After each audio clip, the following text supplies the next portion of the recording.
Gunakanlah bahasa kebangsaan kita, marilah amalkan ramai-ramai. Bahasalah menyatukan kita semua, yakinlah bahasa jiwa bangsa. Assalamualaikum dan selamat sejahtera murid-murid. Pasti murid pernah mendengar lagu tadi kan? Lagu tersebut bertajuk Bahasa Jiwa Bangsa. Jadi pada video kali ini, Cikgu Radin akan membawakan tajuk Bahasa Asas Kewarganegaraan di bawah unit 15 Keranamu Malaysia. Jom belajar dengan Cikgu Radin. Objektif pembelajaran kita pada hari ini, pada akhir pengajaran dan pembelajaran, murid dapat bertutur dan menghuraikan 3 maklumat tersurat dan tersirat yang dikenal pasti dengan menggunakan idea yang kritis dan kreatif. Pada video kali ini, murid-murid boleh rujuk buku teks Bahasa Melayu tahun 5, halaman 109. Aktiviti pembelajaran kita pada video kali ini: 1. Membaca dan memahami maklumat. 2. Menghuraikan maklumat tersurat dan tersirat. Mari kita teruskan kepada aktiviti pertama, iaitu membaca dan memahami maklumat. Dengan merujuk halaman 109 buku teks Bahasa Melayu, kita dihidangkan dengan maklumat bahasa asas kewarganegaraan. Bahasa Melayu ialah bahasa kebangsaan dan bahasa rasmi negara kita. Kedudukan bahasa Melayu sebagai bahasa rasmi termaktub dalam Akta Bahasa Kebangsaan 1963-67. 6 peranan bahasa kebangsaan. Pertama, bahasa ilmu digunakan untuk menyampaikan pelbagai ilmu pengetahuan. Kedua, bahasa pengantar digunakan sebagai bahasa pengantar dalam sistem pendidikan negara. Ketiga, bahasa pentadbiran wajib digunakan dalam semua urusan rasmi pentadbiran kerajaan. Keempat, bahasa ekonomi digunakan dalam urusan ekonomi dan perdagangan. Kelima, bahasa perhubungan digunakan dalam perhubungan antara masyarakat yang berlainan bangsa. Keenam, bahasa perundangan digunakan dalam semua urusan perundangan. Murid-murid, berdasarkan maklumat tadi, kita boleh ketahui kedudukan bahasa Melayu sebagai bahasa rasmi negara kita.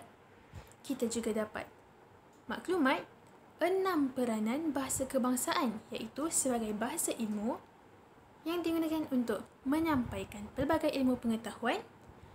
Kedua, bahasa pentadbiran dalam urusan rasmi pentadbiran kerajaan. Ketiga, bahasa perhubungan yang digunakan untuk berkomunikasi antara masyarakat berlainan bangsa. Bahasa pengantar yang digunakan dalam sistem pendidikan negara. Bahasa ekonomi untuk urusan ekonomi dan perdagangan, serta bahasa perundangan untuk urusan undang-undang dan hukum hakam. Berdasarkan maklumat tadi, kita boleh kenali beberapa kosakata baharu. Antaranya ialah termaktub. Apa itu maksud termaktub? Termaktub bermaksud tertulis atau tercatat. Dalam ayat tadi, kedudukan bahasa Melayu sebagai bahasa rasmi tertulis dalam Akta Bahasa Kebangsaan 1963-67. Kosakata kedua, peranan, atau maksudnya ialah tugas. 6 peranan bahasa kebangsaan boleh dikatakan juga sebagai 6 tugas bahasa kebangsaan. Seterusnya, pengantar, iaitu peranan bahasa kebangsaan sebagai bahasa pengantar. Apa itu maksud pengantar? Pengantar ialah bahasa yang digunakan untuk menyampaikan maklumat seperti ilmu pengetahuan dan lain-lain. Seterusnya kita bergerak ke aktiviti kedua iaitu menghuraikan maklumat tersurat dan tersirat. Dalam halaman 109 buku teks Bahasa Melayu juga, kita diberi ayat perbualan antara guru, Afifi, Kaijun dan Tinesh. Afifi, bagaimanakah kedudukan dan peranan bahasa Melayu di negara kita? Tanya cikgu mereka. Afifi menjawab, kedudukan. Lihat di sini murid-murid, ayat Afifi tergantung. Kita perlu melengkapkan ayat Afifi berdasarkan maklumat tadi. Begitu juga ayat Kaijun dan Tinesh. Mari kita lihat perbualan mereka satu persatu dan lengkapkan bersama.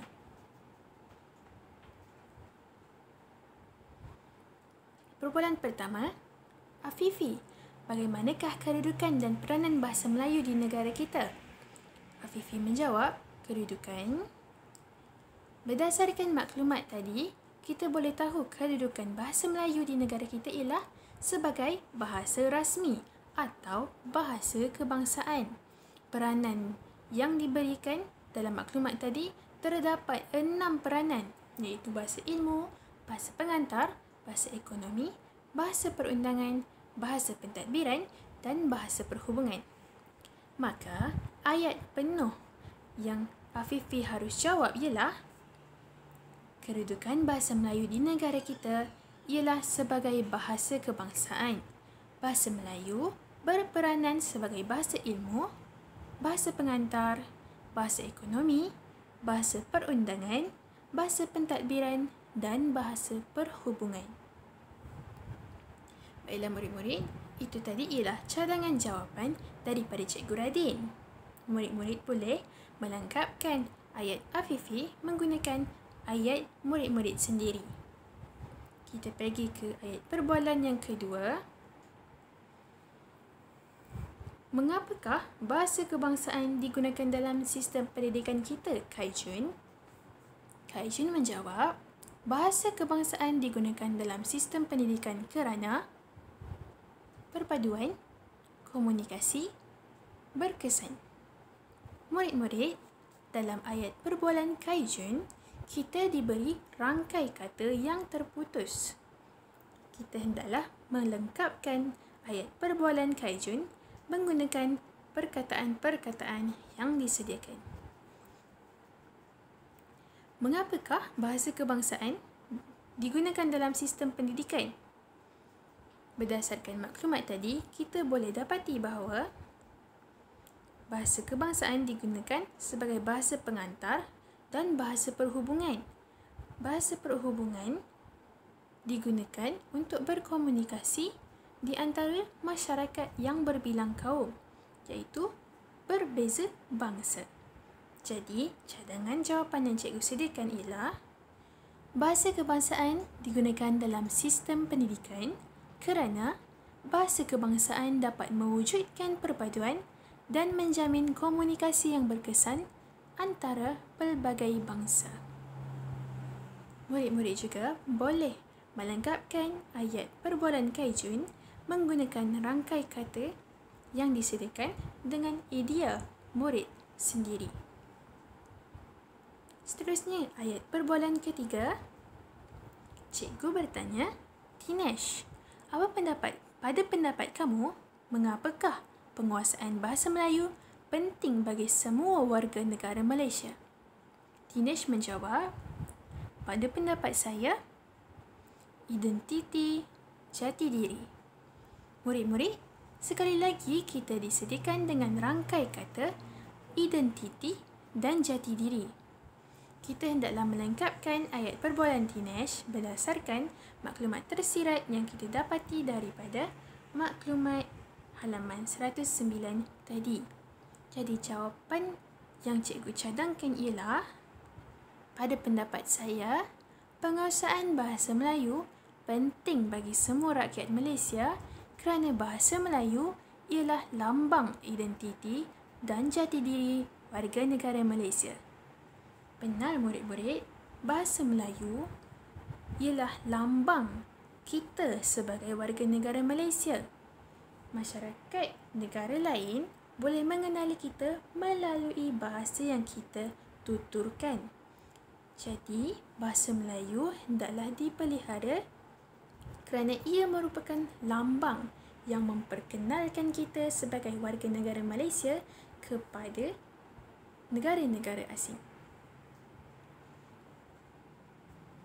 Seterusnya kita bergerak kepada kesimpulan video pengajaran kali ini.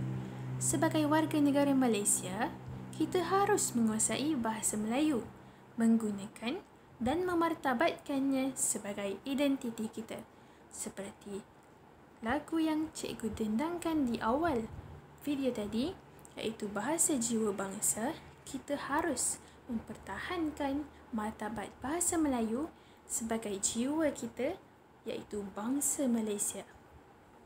Itu sahaja untuk video pengajaran kali ini di bawah tajuk Bahasa Asas Kewarganegaraan. Sekian, terima kasih.